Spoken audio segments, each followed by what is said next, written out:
राजधानी दिल्ली स्थित अशोक होटल में उद्योग परिसंघों को निर्यात संवर्धन और इसमें वृद्धि के उपायों पर चर्चा कार्यक्रम का आयोजन किया गया। कार्यक्रम में केंद्रीय वाणिज्य एवं उद्योग मंत्री पीयूष गोयल ने कहा कि 2021-22 में 400 अरब डॉलर के व्यापारिक निर्यात का लक्ष्य हासिल करने में उद्योग संघों की अहम भूमिका होगी। सरकार उद्योग जगत को बढ़ावा देने के लिए प्रतिबद्ध है। देखते हैं ओपी यादव की ये खास रिपोर्ट। देश आजादी का अमृत महोत्सव मना रहा है। इसी क्रम में भारत सरकार मेक इन इंडिया के जरिए विदेशी व्यापार को बढ़ावा देकर देश को आत्मनिर्भर बनाने का काम कर रही है। इसी के तहत राजधानी दिल्ली में local goes global make in India for the world विषय को लेकर उद्योग परिसंघों को निर्यात संवर्धन और इसमें वृद्धि के उपायों पर चर्चा करते हुए केंद्रीय वाणिज्य एवं उद्योग मंत्री पीयूष गोयल ने कहा कि भारत का उद्योग तरक्की की ओर अग्रसर है। सरकार उद्योगों के विकास के लिए प्रतिबद्ध है।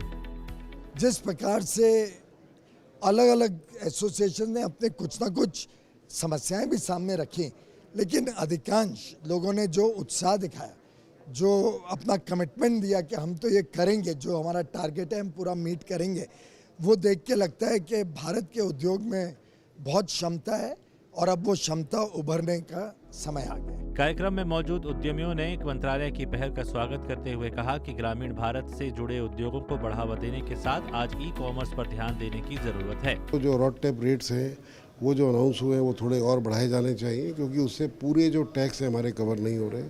कई और ऐसे डिटेल मुद्दे हैं, जैसे कई हम लोग के इंडस्ट्री में जो हम लोग रॉ मटेरियल जो हम बाहर से मंगाते हैं उन पर ISI BIS की मुहर ज़रूरी हो गई है।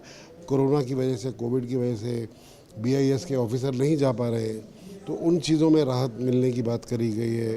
प्रधानमंत्री जी जो चाहते हैं कि भारत आत्मनिर्भर बने और भारत की जो manufacturing sector, MSME, handicraft, handloom, ये सेक्टर्स भी आ गया है और ये हमारे प्रोडक्ट बहुत एक्सेप्टेबल है वर्ल्ड में। हमने एक सजेशन दिया है कि ई कॉमर्स के थ्रू इसको प्रमोट किया जाए और ग्लोबल साइट्स बनाई जाए। गौरतलब है कि भारत सरकार का ध्यान अगले 5 वर्षों में 13 सेक्टरों को 1.97 लाख करोड़ रुपए के PLI निवेश आकर्षित करने के लिए 24 सेक्टरों और औद्योगिक क्षेत्रों का GIS आधारित डेटाबेस प्रदान करने के लिए इंडिया इंडस्ट्रियल लैंड बैंक पर होगा। देश आज़ादी का अमृत महोत्सव मना रहा है। इसी क्रम में local goes global make in India for world नाम से इंडस्ट्री और सरकार के बीच संवाद कार्यक्रम का आयोजन किया गया। निश्चित तौर पर इस तरह के कार्यक्रमों के आयोजन से एक और जहां प्रधानमंत्री नरेंद्र मोदी के वोकल फॉर लोकल से ग्लोबल की संकल्पना को साकार करने का काम हो रहा है, वहीं दूसरी ओर भारतीय उद्योग को विदेशी बाजार मिलने से विदेशी मुद्रा अर्जित होने के साथ साथ देश को आत्मनिर्भर बनाने का महत्वपूर्ण काम भी हो रहा है। मेरे से कैमरामैन SP दुबे के साथ मैं OP Yadav, DD news, Delhi.